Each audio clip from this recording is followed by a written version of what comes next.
টাকা, বললাম মূলধনের পরিমাণ পি টাকা। এবার 4 গুণ হয় মানে সেটা 4p টাকা হয়। তাহলে সুদের পরিমাণ কত হবে? সুদের পরিমাণ হবে 4p মাইনাস p টাকা, তার মানে হচ্ছে 3p টাকা হবে এর সুদের পরিমাণ। আমরা জানি I is equal to P R T by কত হয় 100। p এর মান কত? এখানে p হচ্ছে p আছে, জায়গায় কত বসাবো? আমরা আর এর জায়গায় আরই রাখবো, কারণ সুদের হারটা বের করতে হবে। p এর জায়গায় কত বসাবো? 20, কারণ 20 বছর বলে দিয়েছে। এটা সমান, এটা বাই হচ্ছে 100। এবার আই সমান সমান কত পেলাম আমরা? এই যে 3p টাকা, প্লায়ের জায়গায় 3p বসিয়ে দেবো। তাহলে 3p সমান সমান into R into 20, into R into 20 by হচ্ছে 100। এবার এই পিপি কেটে গেল, এটা দিয়ে এটাকে কাটলে হবে 5, 5 দিয়ে 3 কে গুণ করলে আর এর মান পাবো 15%। যে বার্ষিক সরল সুদের হার, ঠিক সরল সুদের হার হবে 15%। অপশন নাম্বার ডি হবে এটার অ্যান্সার। এবার 2 দাগের কোশ্চেন কি বলেছে? এক্স কিউব বাই এক্স সমান সমান 1, সমীকরণটির সমাধানগুলি হলো। আচ্ছা, সমান 1 বলা আছে। দেখো কোন একটা এখানে কিন্তু এক্স এর মান কখনো 0 হতে পারবে না, কারণ এক্স নট ইকুয়াল টু 0 হবে। কারণ এক্স এর মান যদি 0 হয়ে যায় তাহলে 0/0 আসবে। এবার 0/0 সেটা নট ডিফাইন হয়ে যায়, তো এক্স এর মান কখনো এখানে 0 হতে পারবে না। আচ্ছা, তাহলে এই এক্সটা দিয়ে আমরা এটাকে কেটে দিতে পারি। তাহলে এক্স স্কোয়ার থাকবে এখানটায়। তাহলে এক্স স্কোয়ার সমান সমান 1 হবে, আমরা বলতে পারি। তাহলে এক্স সমান সমান কি হবে? প্লাস মাইনাস রুট অফ 1, তার মানে হচ্ছে প্লাস মাইনাস 1 হবে। তাহলে এক্স এর দুটো ভ্যালু পাবো, একটা +1 আর একটা হচ্ছে -1। তাহলে অপশন নাম্বার বি হবে এটার অ্যান্সার। নাম্বার বি হবে কোশ্চেনটার অ্যান্সার। আশা করি কোশ্চেনের অ্যান্সার বুঝতে পেরেছো। পরের কোশ্চেন কি আছে? 3 দাগের বলা আছে এবিসি ত্রিভুজের পরিকেন্দ্র ও ওবিসি 35 ডিগ্রি হয়, তাহলে বিএসি এর মান কত হবে? আমরা একটা এবিসি ত্রিভুজ অঙ্কন করি, তার একটা পরিবৃত্ত আঁকি। এটা একটা এবিসি ত্রিভুজ, এটা বি, এটা সি। এবিসি ত্রিভুজের এরকম একটা পরিবৃত্ত আছে, এখানে কোথাও একটা পরিকেন্দ্র রয়েছে ও। আর আমাদেরকে বলে দিয়েছে কোণ ওবিসি মানে হচ্ছে এই কোণটা 35 ডিগ্রি যদি হয়, তাহলে কোণ বিএসি এর মান বের করতে হবে। বিএসি মানে হচ্ছে এই কোণটার মান আমাদেরকে বের করে দেখাতে হবে। তার জন্য আমরা একটা জিনিস অঙ্কন করি, সেটা হচ্ছে ও কমা সি, এটাকে যোগ করে দিই। ও সি ত্রিভুজ বি ও সি এর এই দুটো বাহু সমান, ও বি সমান সমান ও সি। কারণ কি? কারণ হচ্ছে এরা একই বৃত্তের ব্যাসার্ধ। তাহলে ও বি সমান সমান ও সি, তাহলে এটা একটা সমদ্বিবাহু ত্রিভুজ। এবার সমদ্বিবাহু ত্রিভুজের এই কোণটা আর এই কোণটা সবসময় সমান হয়, এইটার সঙ্গে এটা সমান হয়। তাহলে এটা 35 ডিগ্রি হলে এটা কত হবে? এটাও 35 ডিগ্রি হবে। ও সি বি সমান সমান কত হবে? 35 ডিগ্রি হবে। আর একটা হচ্ছে কোণ ওবিসি দেওয়া আছে, কোণ ওবিসি কত দেওয়া আছে? 35 ডিগ্রি দেওয়া আছে। এবার দেখো এই ত্রিভুজ, এটা বি ও সি, ত্রিভুজ বি ও সি এর এই কোণটার মান কত হবে? এই কোণের সমষ্টি 180, 180 থেকে এই দুটো কোণ বাদ দিলে আমরা এই কোণটার মান পেয়ে যাবো। ওই কোণটার মান কি করে বের করব? কোণ বি এই সাইডে করছি আমি, ও সি সমান সমান কত হবে? 180 degree minus 35 degree plus 35 degree.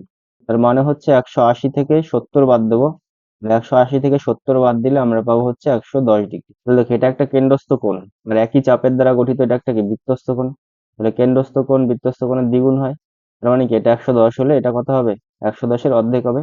তাহলে 110-এর অর্ধেক কত হয়? 55 ডিগ্রি। তাহলে এই কোণটার মান কত হবে? 55 ডিগ্রি। তাহলে কোণ বি এ সি এর মান কত হবে? 55 ডিগ্রি। আশা করি কোশ্চেনের অ্যান্সার বুঝতে পেরেছো সবাই। তাহলে অপশন নাম্বার কোনটা হবে? অপশন নাম্বার হবে সি এটার অ্যান্সার। এবারে কোশ্চেন কি বলেছে? একটি সুষম ষড়ভুজের প্রতিটি অন্তঃকোণের বৃত্তীয় মান, সুষম ষড়ভুজের প্রতিটি অন্তঃকোণের বৃত্তীয় মান কত ডিগ্রি কত হবে সেটা আমাদেরকে বলতে হবে।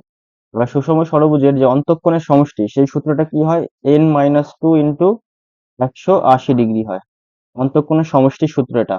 যেখানে n হচ্ছে মোট বাহু সংখ্যা, এটা যেহেতু একটা ষড়ভুজ বলেছে, তাহলে বাহুর সংখ্যা কত হবে? 6।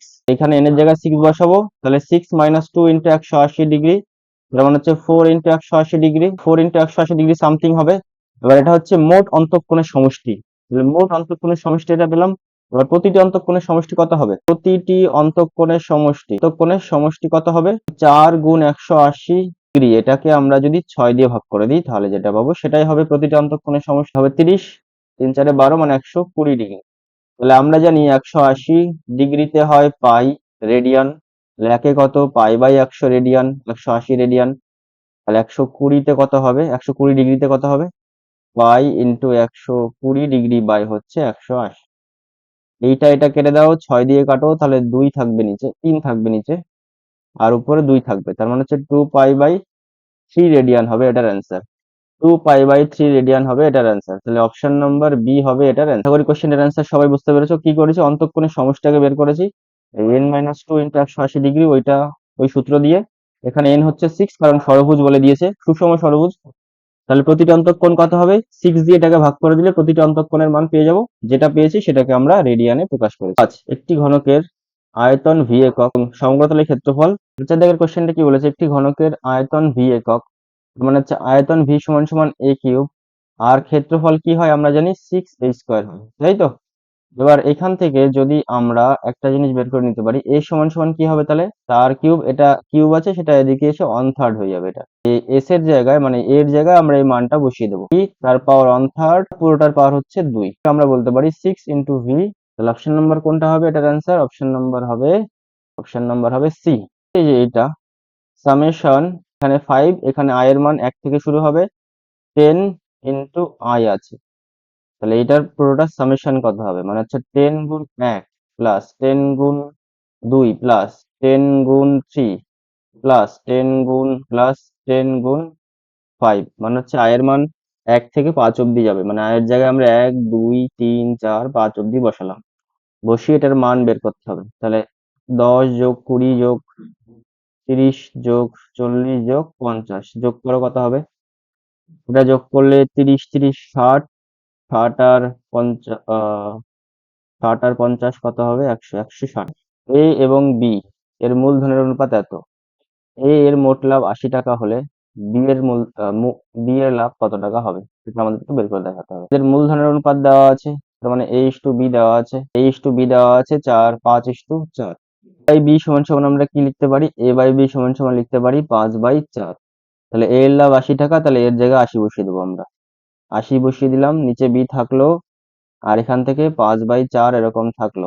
তাহলে এখান থেকে বি সমান সমান কত হবে? 80 গুণ 4 বাই হচ্ছে 5, 5 ষোলো কত হয়? 80, 16 4 ষোলো কত হয়? 64। তাহলে বি এর লাভ কত হবে? বি এর লাভ হবে 64 টাকা। এটা হচ্ছে একের কোশ্চেনটা গেল। তারপরে দুইয়ের কোশ্চেনটা কি বলেছে?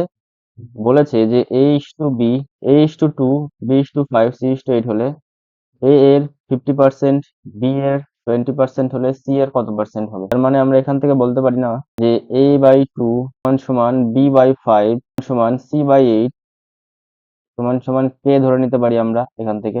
a সমান সমান আমরা বলতে পারি 2k, b সমান সমান বলতে পারি 5k, c সমান সমান বলতে পারি 8k। বলেছে a এর 50%, তাহলে a এর 50% মানে হচ্ছে 2k, তার 50% মানে 2k বাই 100 সমান সমান b এর 20%, তাহলে b কত? 5k, তার 20% মানে 20/100। এবার আমাদেরকে সি এর যত হবে সেটা বের করতে হবে। তাহলে সি এর ধরলাম আমরা x%, তাহলে x% সমান বের করতে হবে আমাদের কত। তাহলে যে কোনো দুটো আমরা এখান থেকে ইকুয়াল করি, এই যে এটা আর এটা ইকুয়াল করি, লাস্টেরটার ফার্স্টেরটা যদি ইকুয়াল করি তাহলে আমরা পাবো 2k ইন্টু 50/100 সমান আমরা পাবো k ইন্টু x%, তাই তো? তাহলে এটা আমরা যদি কাটাকাটি করি, তাহলে 50 দিয়ে এটাকে কাটলে 2, 2 দিয়ে এটাকে কাটলে কিছুই থাকবে না, মানে 1, আর এই কে দিয়ে কে কে কেটে দিলাম, তার সঙ্গে 8 গুণ আছে, সমান সমান কত থাকবে? 1 থাকবে। তাহলে এখান থেকে আমরা বলতে পারি x% মানে কি? x/100, তাই তো? তার সঙ্গে 8 গুণ হবে, সমান সমান 1, তার মানে আমরা x সমান সমান বলতে পারি 100/8 করলে আমরা 12.5, তাহলে সি এর কত পার্সেন্ট হবে? 12.5%। আশা করি কোশ্চেনটার অ্যান্সার সবাই বুঝতে পেরেছো। জায়ের লম্ব সমদ্বিখণ্ডক, কোনো জায়ের লম্ব সমদ্বিখণ্ডক কেন্দ্রগামী হয়। কি করে হয় ছবিটা আমি দেখিয়ে দিচ্ছি, একবার দেখে নাও সবাই। এরকম একটা বৃত্ত আছে, এরকম একটা জ্যা আছে, এরকম একটা কেন্দ্র রয়েছে। এবার এই কেন্দ্র থেকে যদি আমরা কোনো লম্ব সমদ্বিখণ্ডক আঁকি, বা যদি লম্ব সমদ্বিখণ্ডকই শুধু আঁকি, তাহলে দেখা যাবে যে এটা কেন্দ্র দিয়ে পাস করছে। তাহলে বৃত্তের কোনো জায়ের লম্ব সমদ্বিখণ্ডক ওই বৃত্তের কেন্দ্রগামী। তারপরে কোশ্চেন কি আছে দেখো, পরের কোশ্চেনটা আছে সাইন থিটা মাইনাস 30 ডিগ্রি সমান হাফ হলে কস থিটার মান কত হবে? থিটা মাইনাস 30 ডিগ্রি সমান সমান হাফ হলে কস থিটার মান -30 ডিগ্রি থাকলো। এবার হাফ মানে কি? সাইন 30 ডিগ্রি হয় না? হাফ মানে সাইন 30 ডিগ্রি, ধরে নাও সাইন সাইন কেটে গেল, তাহলে থিটা সমান সমান কত হবে? এইদিকে 30 ডিগ্রি আছে, আর এদিকে -30 ডিগ্রি, এদিকে এসে +30 ডিগ্রি হয়ে যাবে, তার মানে হচ্ছে এটার মান হবে 60 ডিগ্রি। তাহলে থিটার মান হলো 60 ডিগ্রি। এবার আমাদের বলেছে কস থিটার মান বের করতে। তাহলে কস 60 ডিগ্রি বের করবো আমরা। কস 60 ডিগ্রির মান কত হয়? হাফ। তাহলে এইখানে যে শূন্যস্থানটা হবে সেই শূন্যস্থানে এখানে বসবে হচ্ছে half. x1 x2 x3 dot dot dot 100 পর্যন্ত চলগুলির মানের ঊর্ধ্বক্রমে থাকলে মধ্যমা কত হবে? আচ্ছা দেখো, এখানে x1 থেকে শুরু হয়েছে, এবার x 100-তে গিয়ে শুরু হয়েছে, শেষ হয়েছে। তার মানে কি এটা জোড় সংখ্যা, তাই তো? এবার জোড় সংখ্যা হলে আমরা কি জানি? মাঝের দুটো সংখ্যার গড় হয় ওদের মধ্যমা, তাই তো? যদি মোট জোড়খানা সংখ্যা থাকে তাহলে আমরা বলতে পারি যে মাঝের দুইখানা যে সংখ্যা থাকবে সেই দুইখানা সংখ্যার গড়ই হবে ওই রাশিতত্ত্বের মধ্যমা, তাই তো? তাহলে এই রাশিতত্ত্বের যে মাঝের দুটো সংখ্যা সেটা কত হবে? x50 হবে প্লাস হচ্ছে x51 হবে। তাদের যে গড় হবে সেটাই হচ্ছে আমাদের অ্যান্সার। তাহলে এটাই হবে ওর মধ্যমা, তাই তো? x50 আমি ভালো করে লিখে দিচ্ছি, 3 প্লাস x51 এটাই হবে এই রাশিতত্ত্বের মধ্যমা। পরের কোশ্চেন, একটি নিরেট অর্ধগোলকের ব্যাসার্ধের দৈর্ঘ্য 2r একক হলে সমগ্র তলের ক্ষেত্রফল কত হবে? ব্যাসার্ধ 2r হলে আমরা জানি অর্ধগোলকের সমগ্র তলের ক্ষেত্রফল কি হয়? 3 পাই, মানে r বলতে কিন্তু 2r হবে। হ্যাঁ, ক্যাপিটাল R দিচ্ছি, ধরো এটাকে ক্যাপিটাল R দিলাম। তাহলে 3 পাই ক্যাপিটাল R এর জায়গায় কত বসাবো? 2r, স্মল r, তার স্কোয়ার করলাম। এবার এখান থেকে যদি আমরা ক্যালকুলেশন করি তাহলে 3, এদিকে 2 এর স্কোয়ার করলে 4, 3 4 কত হবে? 12 পাই r স্কোয়ার। তাহলে 12 পাই r স্কোয়ার হবে এটার অ্যান্সার। 12 পাই r স্কোয়ার হবে এটার। আশা করি সমস্ত কোশ্চেনগুলির অ্যান্সার বুঝতে পেরেছো। তারপরের যে কোশ্চেনটা আছে বলা আছে 2 3 9 10 9 3 9 তথ্যের সংখ্যাগুরু মান 9। সংখ্যাগুরু মান কার হয়? মানে সংখ্যাগুরু মানটাকে আমরা কার পরিসংখ্যা বেশি হয় সেটাই হচ্ছে সংখ্যাগুরু মান, তাই তো? এখানে দেখো 2 কবার আছে? একবার আছে। 3 কবার আছে? দুবার আছে। 9 কবার আছে? 3 বার আছে। তাহলে 9 সর্বাধিক বার আছে, তাহলে সংখ্যাগুরু মান 9 হবে। তারপরে কোশ্চেন কি বলেছে? Sine square 18 degree plus sine square 72 degree সমান সমান √2। 18 ডিগ্রি, এটা 18 degree plus sine square 72 degree, এটার মান আমরা আগে বের করি। Sine square 18 degree, sine square 72 ডিগ্রিকে কি লেখা যায় জানো? 90 ডিগ্রি মাইনাস 18 ডিগ্রি, তাই তো? 90 মাইনাস 18 করলে 72। আর সাইন স্কোয়ার 18 ডিগ্রি থাকলো, বা sine square theta 90 minus sine 90 minus theta মানে কি? কস থিটা, তার মানে কস 18 ডিগ্রি হবে। এবার এটা দেখো, sine square theta plus cos square থিটার মান কত হয়? 1 হয়। এটা পেলাম হচ্ছে আমরা LHS। এবার আমাদের আরেকটা জিনিস বের করতে হবে, সেটা হচ্ছে RHS। RHS কত আছে? RHS বলা আছে √2 সাইন 45 ডিগ্রি। তাহলে √2 √2 মতোই থাকলো। সাইন 45 মানে কিন্তু 1/√2, তার মানে 1/√2 আর √2 কেটে গেল, মানে 1 হলো। তার মানে কি এখান থেকে আমরা বলতে পারি LHS সমান সমান RHS। তাহলে LHS সমান সমান RHS হয়েছে, মানে এটা সত্য হবে। তাহলে 2 এর কোশ্চেনটাও কি হবে? 2 এর কোশ্চেনটা হবে সত্য। তারপরে কোশ্চেনটা কি বলেছে? 3, একটি গ্রামের বর্তমান জনসংখ্যা P, প্রতি বছর জনসংখ্যা বৃদ্ধির হার হচ্ছে 2r%। তাহলে n বছর পর জনসংখ্যা কত হবে? দেখো, প্রত্যেক বছর জনসংখ্যা বৃদ্ধি পায় 2r%। আর হচ্ছে বর্তমান জনসংখ্যা, তাহলে 2 বছর পরে গিয়ে বা n বছর পরে গিয়ে জনসংখ্যা কত হবে? p ইন্টু 1 প্লাস r এর জায়গায় কত হবে? 2r বাই 100 হোল পাওয়ার কত হবে? n হবে, তাই তো? এবার এটাকে ক্যালকুলেশন করলে আমরা পেতে পারি এরকম, আর পাওয়ারে কত হবে? n ই হবে। তাই r বাই 100 হবে না, r বাই 50 হবে। তাহলে এটা হওয়ার কথা ছিল, কিন্তু অপশনে তো এটা দেওয়া নেই, তাহলে এটা মিথ্যার। কোশ্চেনটা কি বলা আছে? একটি লম্ববৃত্তাকার চোঙের ব্যাসার্ধের দৈর্ঘ্য অর্ধেক এবং উচ্চতা দ্বিগুণ করা হলে চোঙটির আয়তন পূর্বের আয়তনের সমান হবে। সেটা আমাদেরকে যাচাই করে দেখতে হবে। দেখের কোশ্চেন, একটি লম্ববৃত্তাকার চোঙের ব্যাসার্ধের দৈর্ঘ্য অর্ধেক। তাহলে ব্যাসার্ধ ধরলাম আগে r ছিল, এখন r/2 করা হয়েছে। আচ্ছা, এবং উচ্চতা দ্বিগুণ করা হলো, তাহলে ধরলাম আগে উচ্চতা h ছিল, এখন 2h করা হয়েছে, তাই তো? চোঙটির আয়তন পূর্বের আয়তনের সমান হবে। আচ্ছা, তাহলে আগের আয়তন কত হবে?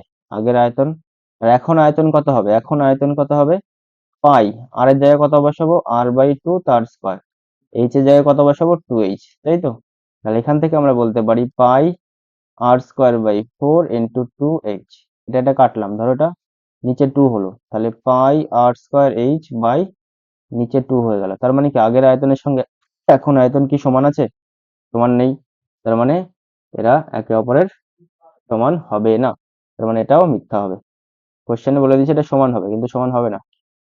তারপরে কোশ্চেন, এইটার অনুবন্ধী করণী হচ্ছে এটা।